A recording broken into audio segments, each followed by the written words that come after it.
परंपरा। हम सभी को पता है वीर नर्मद दक्षिण गुजरात यूनिवर्सिटी संलग्न सभी कॉलेजों में सेमेस्टर 1 में हम भारतीय ज्ञान परंपरा पढ़ाने वाले इसी वर्ष से। थोड़ा लेट हुआ और अभी परीक्षाएं भी सामने हैं, तो कई अध्यापकों के फोन आते हैं कि सिलेबस तो बन गया, विषय ऐड कर दिया, अभी आगे पढ़ाना कैसे। तो उसका साहित्य वगैरह भी हम तैयार कर रहे हैं, पुस्तक भी उसके विषय में तैयारी चल रही है। भारतीय ज्ञान परंपरा 3 शब्द हैं, भारतीय ज्ञान और परंपरा। तो इसमें पहला शब्द है भारतीय। भारतीय ज्ञान परंपरा अभ्यासक्रम में लाने की आवश्यकता क्यों हुई? हमारे यहाँ ज्ञान परंपरा से आता था, अभी हम उसको अभ्यासक्रम में भी ला रहे हैं। पहले अभ्यासक्रम में नहीं था, ऐसे नहीं था, लेकिन केवल अभ्यासक्रम में नहीं था, यूनिवर्सिटियों में नहीं था। अब ऐसा हुआ है कि ज्ञान की ये धारा, अमृत ज्ञान की यह परंपरा हमारी शिक्षा व्यवस्था से, हमारे मेन स्ट्रीम एकेडमिक्स से निकल गई है। कैसे निकली, क्यों निकाली, ये समझना पड़ेगा। उसके द्वारा पता चलेगा कि हमें ये वापस क्यों लाना है। भारतीय ज्ञान परंपरा है क्या, और भारतीय ज्ञान परंपरा पढ़ना है तो क्या पढ़ना है और ये क्यों पढ़ना है।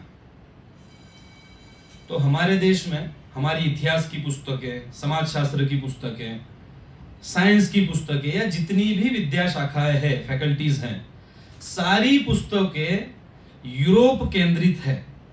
यूरोप के लोगों ने जिस सत्य का साक्षात्कार किया, वहां के लोगों के अनुसार उनको जो उपयुक्त लगा, उसके आधार पर जिस ज्ञान की संरचना हुई, उसी ज्ञान को हमने यूनिवर्सल ऐसा मान करके एक्सेप्ट कर लिया और हमारी बुद्धि बंद कर दी।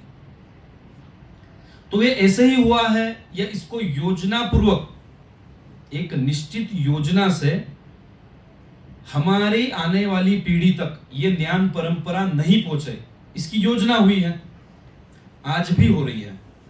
कल या परसों की ही बात है, तमिलनाडु राज्य के मुख्यमंत्री के बेटे ने कहा कि हम सनातन का उन्मूलन करेंगे, करना चाहिए। उसकी कॉन्फ्रेंस हुई, इरेडिकेशन ऑफ सनातन।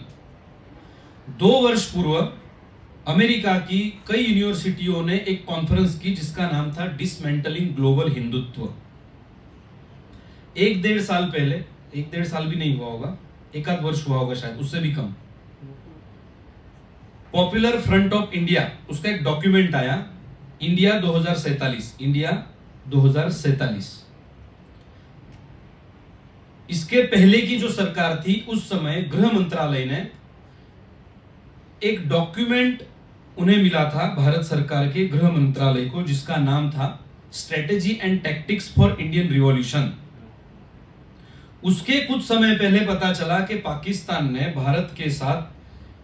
भारत से लड़ने के लिए एक स्ट्रेटेजी अपनाई और जिसे नाम दिया है ब्लीड इंडिया विद 1000 कट्स।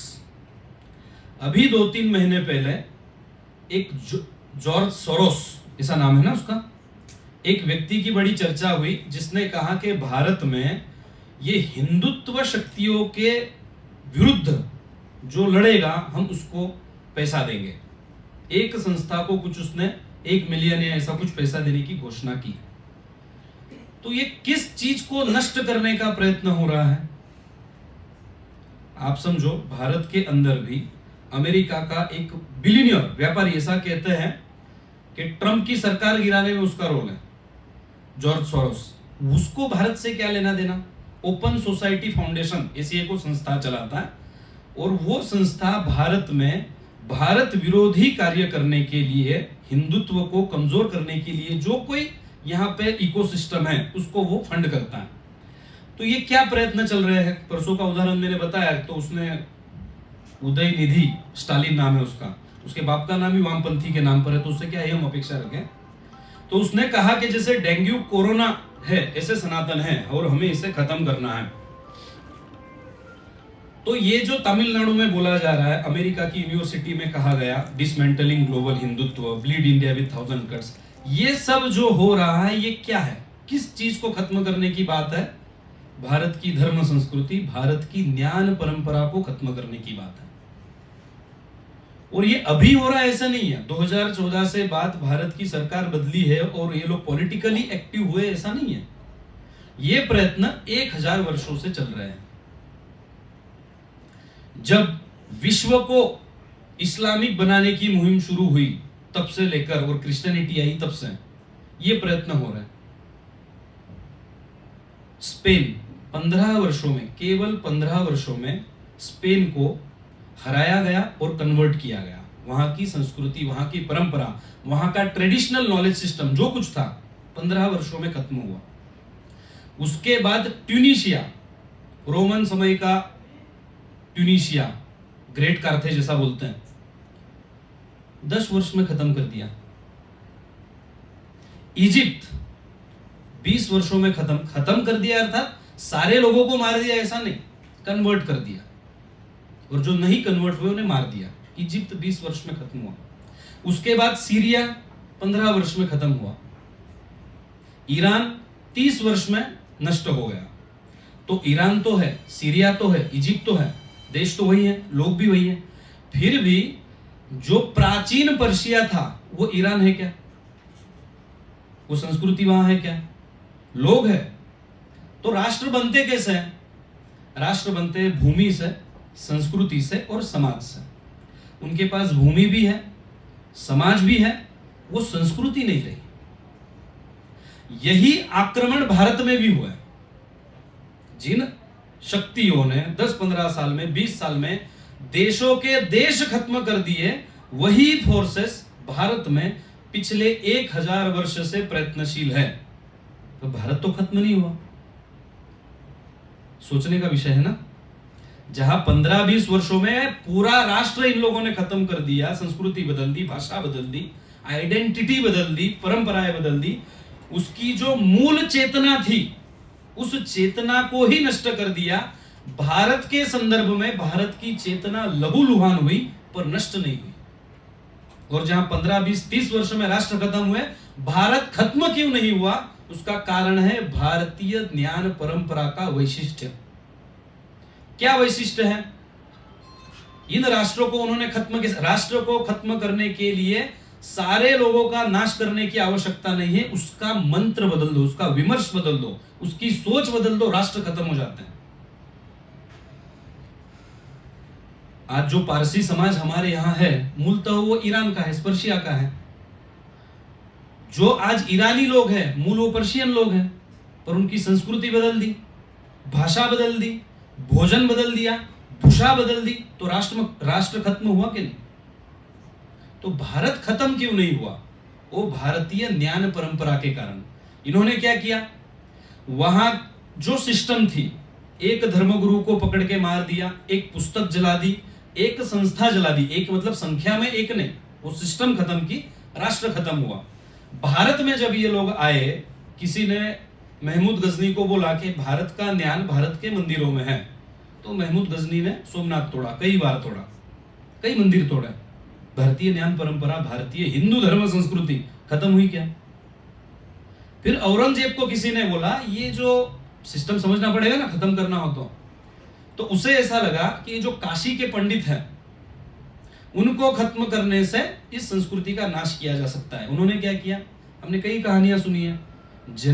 जनेऊ जो पहनते थे हमारे पंडित, अभी भी पहनते हैं, तो उसकी थप्पी लगा दी, उसका अंबार बना दिया, इतने पंडितों को मारा गया। हिंदू धर्म संस्कृति, भारतीय ज्ञान परंपरा, उसे लगा यहां से आ रहा है तो उसे नष्ट कर दिया। तो क्या भारतीय संस्कृति खत्म हुई? बख्तियार अली खिलजी को ऐसा लगा कि ये नॉलेज इनके विश्वविद्यालय से आ रहा है, तो उसने नालंदा की लाइब्रेरी जला दी, नालंदा के प्राध्यापकों को, शिक्षकों को, विद्यार्थियों को मार दिया, जला दिया। 6 महीने तक वो लाइब्रेरी जली, ऐसा कहते हैं। तो उसको लगा अभी इनका नॉलेज सेंटर भी जल गया, तो क्या उससे भी भारतीय ज्ञान परंपरा खत्म हुई क्या? ऐसा क्यों हुआ? अर्थात ये सारे जो केंद्र हैं वो तो भारतीय ज्ञान परंपरा के केंद्र थे ही, लेकिन केवल वहां था ऐसा नहीं था। भारत की ज्ञान परंपरा भारत के समाज में भी थी।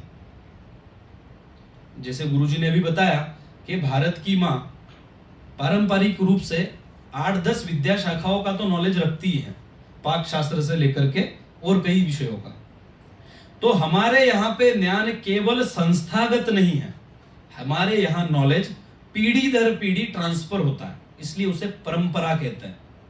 नॉलेज की पुस्तकें हो सकती है, नॉलेज के रिसर्च सेंटर हो सकते हैं, नॉलेज की यूनिवर्सिटी हो सकती है, लेकिन नॉलेज की परंपरा केवल भारत में है। यह भारतीय ज्ञान परंपरा का वैशिष्ट्य है। पश्चिमी विद्वानों को जितनी फिलॉसफी नहीं समझ में आती, जितनी नहीं आती, उससे अधिक दर्शन, फिलॉसफी, दर्शन का अर्थ फिलॉसफी नहीं होता, लेकिन उस अर्थ में हम कहें तो उससे ज्यादा जीवन की फिलॉसफी भारत के ग्रामीण विस्तार में रहने वाला भारतीय व्यक्ति, धोती पहनने वाला भारतीय व्यक्ति, उससे अधिक जीवन के प्रति उसकी दृष्टि प्रगाढ़ है, प्रगल्भ है। तो ये कैसे हुआ? भारत की ज्ञान परंपरा लोगों में गई। लोगों में कैसे गई? 1-2 दिन का, 5-10 वर्ष का कार्य नहीं है ये। पीढ़ी दर पीढ़ी, असंख्य पीढ़ियों ने इसके ऊपर कार्य किया है। और ये किसी एक पुस्तक जैसे अन्यत्र देखा जाता है। अन्य संस्कृतियों में क्या है? एक पुस्तक है, एक उसका धर्मगुरु होगा, एक स्थापक होगा और कुछ निश्चित नियमावली होगी, पूर्व निर्धारित नियम होंगे। भारत के संदर्भ में ऐसा नहीं है। भारतीय ज्ञान परंपरा में कोई एक निश्चित पुस्तक नहीं है। हिंदू धर्म की मैं पूछूं कि प्रमुख पुस्तक कौन सी है? सभी महत्व के हैं, लेकिन हम कोई एक पुस्तक बता पाएंगे क्या?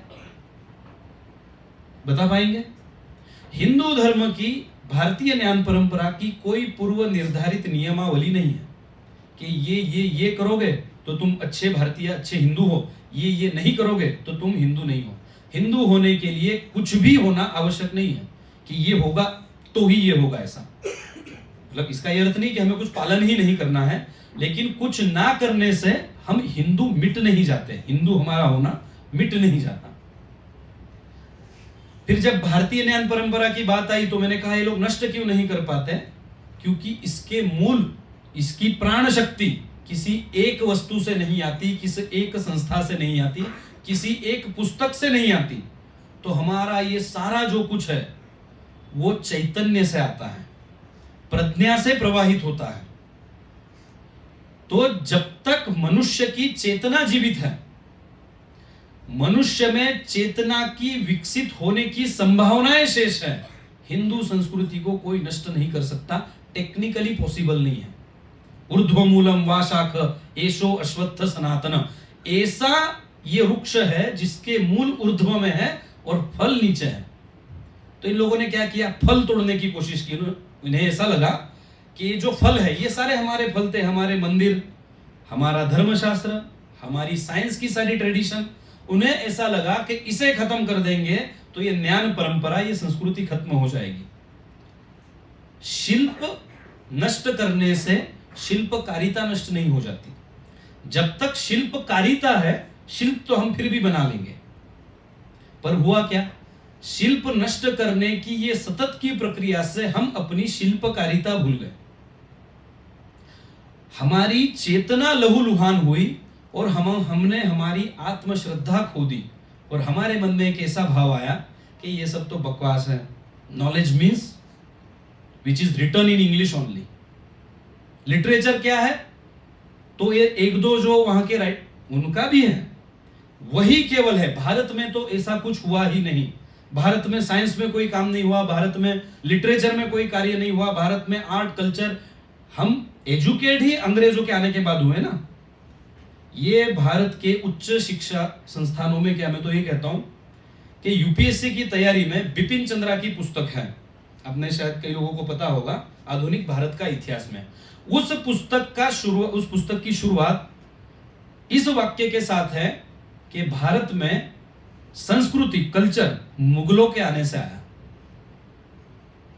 मैंने एक बहुत बड़े व्यक्ति को, मतलब कथित रूप से बड़े व्यक्ति को, जिसकी अखिल भारतीय ख्याति है, उस व्यक्ति को सरकारी मंच से यह बोलते हुए मैंने सुना है कि भारत की शिक्षा क्रिश्चियन मिशनरी भारत में आने से भारत में शिक्षा आई। मुगल आने से संस्कृति आई, अंग्रेज आने से हम शिक्षित हुए। उसके पहले हम अशिक्षित थे, अंग्रेज आने के पहले, और मुगल आने से पहले तो हम असभ्य थे, है ना। इसी प्रकार की एक सारी व्यवस्थाएं बताई गई कि भारत में कुछ लेने जैसा है नहीं, ये सब छोड़ने योग्य है, त्यागने योग्य है। हमारे यहाँ क्या नॉलेज है? हम तो अंधश्रद्धा में डूबे हुए लोग हैं, जिसे कोई एटिकेट्स नहीं है। हम अनसिविलाइज्ड लोग हैं, और सिविलाइज्ड होना मतलब क्या? अंग्रेजों जैसा होना, यूरोप में जैसे लोग हैं ऐसा होना मतलब सिविलाइज्ड होना। और हम 20-25 वर्ष ऐसी शिक्षा में से हम सब लोग निकल के आए हैं, तो हमारे मन में भी एक भाव है, अदृश्य रूप से है, परोक्ष रूप से है, कि नॉलेज मीन्स जो उन्होंने किताबों में लिखा। हमारे पास कोई नॉलेज नहीं था। तो ये बात सत्य है क्या? और एक तो तीसरा एक नैरेटिव ये भी है कि अंग्रेज इंडिया, दैट इज भारत, जो कई सारे रजवाड़ों का फेडरल सिस्टम है ना, ऐसा हमारे इसमें भी लिखा है। तो क्या अंग्रेज आने के बाद बहुत सारे राज्यों को, संस्थानों को एकत्रित करके 1947 के बाद ये देश बना है क्या? न्यू नेशन थ्योरी ऐसा भी बोलते हैं, नेशन इन मेकिंग, राष्ट्र जो अभी बनने की प्रोसेस में है। तो इसका ये मतलब हुआ कि अंग्रेज आने से पहले ये एक देश था नहीं। कम्युनिस्ट तो ये कहते हैं कि भारत अभी भी एक देश नहीं है, आपने इसको अप्राकृतिक रूप से जबरदस्ती से इसे एक बना के रखा है, इसलिए कश्मीर अलग कर दो, केरल अलग कर दो, बंगाल अलग कर दो, ये उनका विमर्श है। तो भारत को अंग्रेजों ने बनाया है क्या?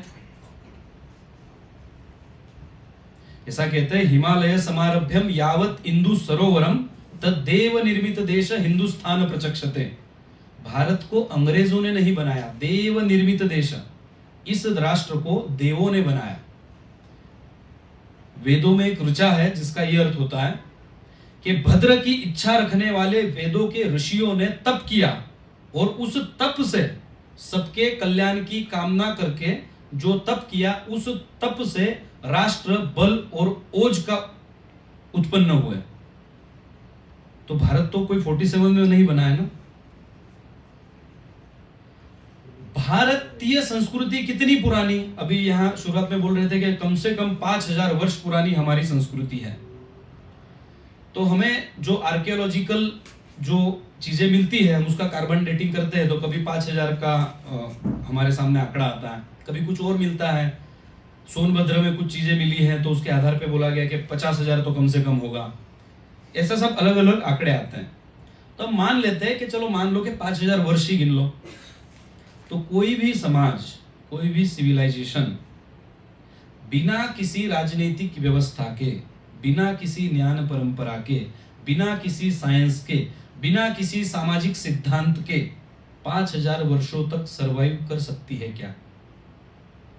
इसका यह अर्थ होता है कि भारत के पास ये सब लोग आने के पहले अपनी ज्ञान परंपरा थी, और वो कितनी उज्जवल थी।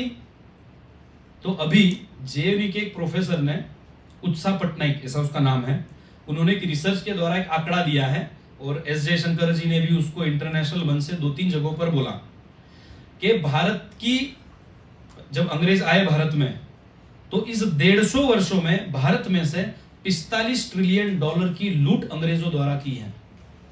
45 ट्रिलियन डॉलर। आप सब अध्यापक है, आप, हमें सबको पता है कि आज अमेरिका की इकोनॉमी कितनी है? 23 ट्रिलियन डॉलर आज। और केवल 150 वर्ष में भारत में से कितना लूटा गया? 45 ट्रिलियन डॉलर 150 वर्ष में। उसको पीछे ले जाएंगे, राजा दाहिर पर जब सर्वप्रथम आक्रमण हुआ, इसे 1000 वर्ष पीछे ले जाएंगे तो यह आंकड़ा कितना होगा? 45 ट्रिलियन डॉलर इकोनॉमी का क्या अर्थ होता है? कि भारत में केवल साहित्य, धर्म, अध्यात्म, इन विषयों में काम नहीं हुआ है। भारत में मैन्युफैक्चरिंग भी होती थी, प्रोसेसिंग भी होती थी, एक्सपोर्ट भी होता था। ऐसे ही कोई 45 ट्रिलियन डॉलर इकोनॉमी नहीं बनता ना। आपने एंगस मेडिसन का नाम सुना होगा, अभी उनकी भी काफी चर्चा हो रही है, एंगस मेडिसन की। उन्होंने पूरी दुनिया का पिछले 2000 वर्षों का आर्थिक इतिहास पर संशोधन करके एक पुस्तक लिखी। उसमें क्या सामने आया है कि 10वीं शताब्दी तक, लगभग 10वीं शताब्दी तक भारत का जीडीपी, भारत के जीडीपी का वैश्विक योगदान 33%, 32 पॉइंट समथिंग 7।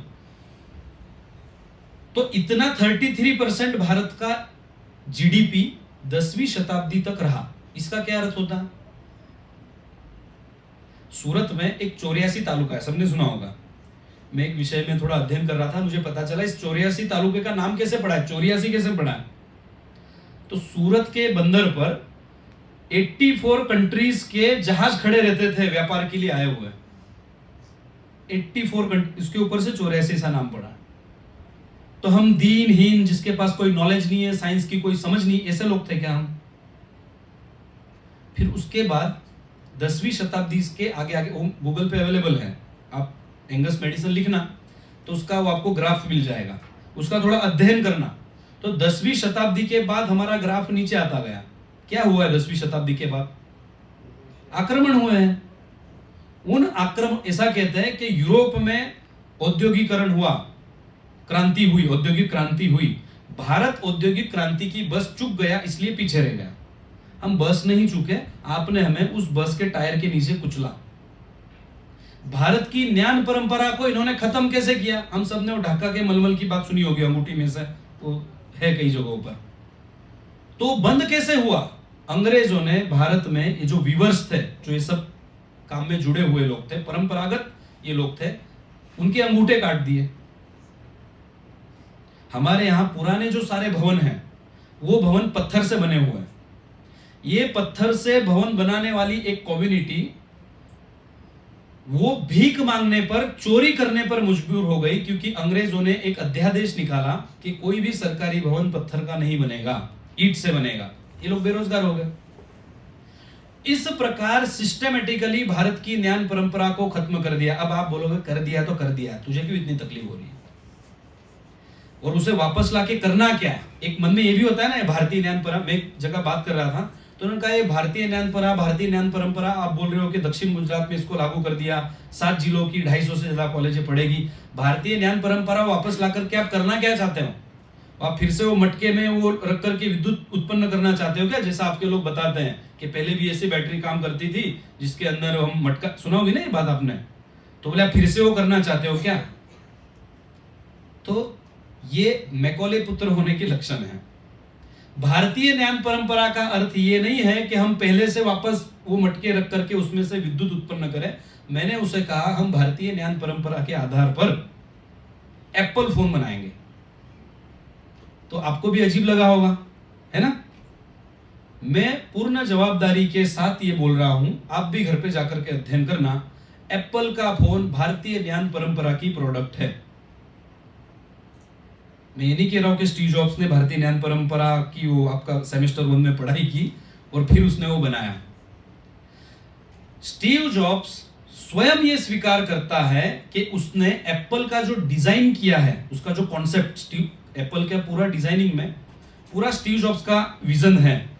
स्टीव जॉब्स खुद ये कहता है कि इस निर्माण की प्रक्रिया में जो भारतीय सोचने का तरीका है, सादगी, एक्सेलेंस, उसको मैंने अप्लाई किया है। उसकी बायोग्राफी लिखी हुई है, उसमें पूरा एक चैप्टर इस विषय पर है। वो भारत भी आया था, भारत में वो रहा, उसके बाद ही उसने एप्पल बनाया। तो कहने का तात्पर्य भारतीय ज्ञान परंपरा वापस क्यों लानी है? ज्ञान परंपरा केवल भारत की है इसलिए वापस नहीं लानी है, केवल प्राचीन है इसलिए भारत वापस नहीं लानी है। भारतीय ज्ञान परंपरा श्रेष्ठ है, विश्व के कल्याण का मार्ग, विश्व के सुख का मार्ग। और प्रगत विश्व की हम जब कल्पना करते हैं तब सही अर्थ में प्रगत विश्व की यदि हमें कल्पना करनी है तो भारतीय ज्ञान परंपरा के सिवाय अन्य कोई मार्ग नहीं है। अन्य कोई, हमें लगता है कि हमने, अब एक ऐसा विमर्श भी हो रहा है कि जिस विज्ञान के आधार पर हमने 150-200 वर्ष विश्व ने प्रगति की, अभी ऐसा ध्यान में आ रहा है यार कि चलो हमने प्रगति तो कर दी, लेकिन बाहर जो भी टेम्परेचर है, हम साइंस के आधार पर हमें जो टेम्परेचर चाहिए वो टेम्परेचर सेट करके हम बैठे, ये हमारी विज्ञान की उपलब्धि है। लेकिन अब क्या बातें सामने आ रही है कि एसी के कारण बर्फ पिघल रही है और ग्लोबल वार्मिंग हो रहा है। तो पश्चिमी दृष्टि के आधार पर जो विज्ञान विकसित हुआ वो कुछ कालखंड के लिए सुखकारी प्रतीत हुआ, लेकिन समष्टि की जब चर्चा करते हैं तब ऐसा ध्यान में आता है कि यह विज्ञान 5, 10, 15, 20, 100 वर्ष के बाद ये नुकसानकारक ध्यान सिद्ध हो रहा है। आज हम मानते हैं हमारा विज्ञान इतना एडवांस है। हम में से कोई ये बता सकता है कि आज के विज्ञान के आधार पर जो भवन बने हैं, बिल्डिंग्स बनी हैं, वो 200 वर्ष के बाद भी उपयोग में लेने लायक होगी? कोई ये क्लेम कर सकता है? कर सकता है? 200 वर्ष बाद भी ये भवन ऐसे होंगे जिसका गौरव पूरी दुनिया में लिया जा रहा है। भारत में तो 2-2 हजार वर्ष पुराने मंदिर आज भी हैं। तो विकास की भारत की अपनी एक चिति है, अपना उसका एक वैशिष्ट्य पूर्व उसकी एक सोच है, देखने का तरीका है। उस सोचने की पद्धति को, जिसे हिंदू दृष्टि कहते हैं, उस हिंदू दृष्टि के आधार पर वर्तमान समय के सारी फैकल्टीज में मॉडल्स खड़े करना भारतीय ज्ञान परंपरा का उद्देश्य है। हम फिर से वो मटके में से विद्युत उत्पन्न करके यहाँ डिपार्टमेंट या कॉलेज नहीं चलाना चाहते। ये उस एटीट्यूड को, उस शिल्पकारिता को वापस लाने का प्रयत्न है, जिस शिल्पकारिता के जिस गुण के आधार पर हमने ऐसे राष्ट्र का, ऐसे विश्व का निर्माण किया था। वो कब होगा? हमारा युवान अपने आप को, या हमारी ये पीढ़ी अपने आप को हीन भाव से देखने वाली हो, तो ये कभी हो सकता है क्या? अब आप कहोगे साइंस का और ये आत्मगौरव का क्या संबंध है? संबंध है। सत्वानुरूपा सर्वस्य श्रद्धा भवति भारत, श्रद्धामयम पुरुष यो यत् श्रद्धस एव स, कि व्यक्ति बनता है श्रद्धा से। अभी हम आ रहा है ना वो मैनिफेस्टेशन, विजुअलाइजेशन, महसूस करो कि आप शक्तिशाली। वो क्या है? क्या है वो? यदि आप दीनहीन भाव से पीड़ित हो और आपको लगता है कि मारामा कहीं लेवा जेवू छेद नहीं, तो आप कुछ नहीं कर सकते।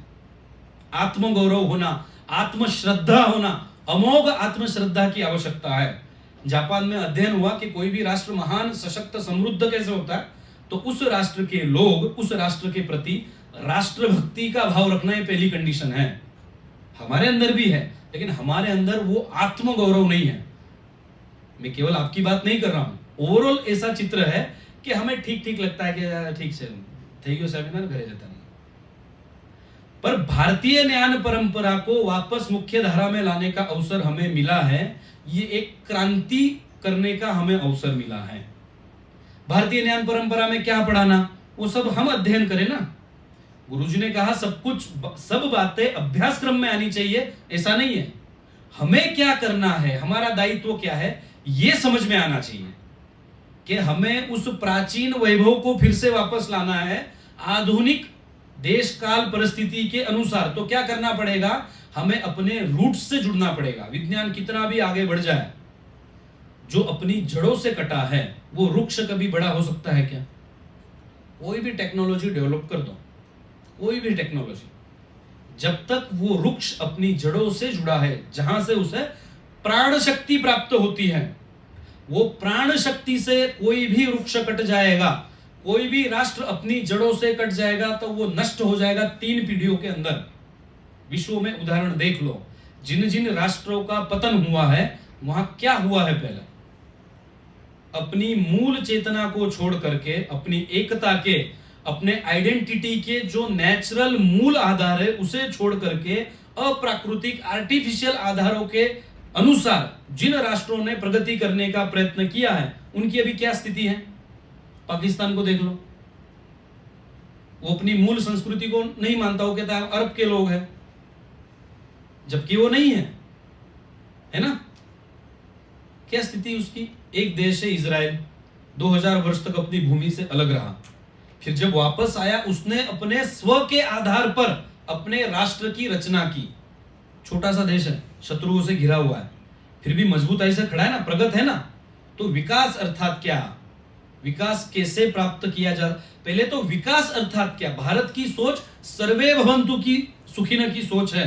लोग कहते हैं कि यार आप मानवता के विरोधी है, आप हिंदुत्व की बात करते हैं। आदर्श तो ह्यूमैनिटी होनी चाहिए। तो मैं ऐसा कहता हूं कि हिंदुत्व का विचार ह्यूमैनिटी के भी ऊपर का विचार है। लोग कहेंगे कितना मूर्ख और अहंकारी व्यक्ति है, धर्मांध व्यक्ति है। ऐसा नहीं है। ह्यूमैनिटी में भी केवल ह्यूमंस के अच्छे की कल्पना की है। सब ह्यूमन अच्छे, सबको जस्टिस मिले, सबको इक्वेलिटी मिले। किनको मिले? सब मानवों को। और भारत समष्टि की कल्पना करता है, सर्वे भवन्तु सुखिनः। हमारा शांति पाठ सुनो, क्या है उसमें? अंतरिक्ष में शांति, वनस्पति में शांति, औषधों में शांति। हम केवल मानव जाति के सुख की कल्पना नहीं करते, केवल हिंदू के सुख की तो नहीं ही करते हैं, और केवल मानव जाति के सुख की भी कल्पना नहीं है, समष्टि के सुख की कल्पना है। समष्टि में सारे आते हैं, जीव, जंतु, पशु, वनस्पति, अंतरिक्ष। समझ रहे हो, हिंदू कहां तक सोच सकता है। हमारे यहां उत्तरायण मनाते हैं ना, भारतीय ज्ञान परंपरा क्या है, वहां कोई परिवर्तन होता है ब्रह्मांड में, सूर्य एक इसमें से निकल कर दूसरे इसमें जाता है, हम उसका हमारे घर में उत्सव मनाते हैं, कुछ मीठा बनाकर, पतंग उड़ा करके।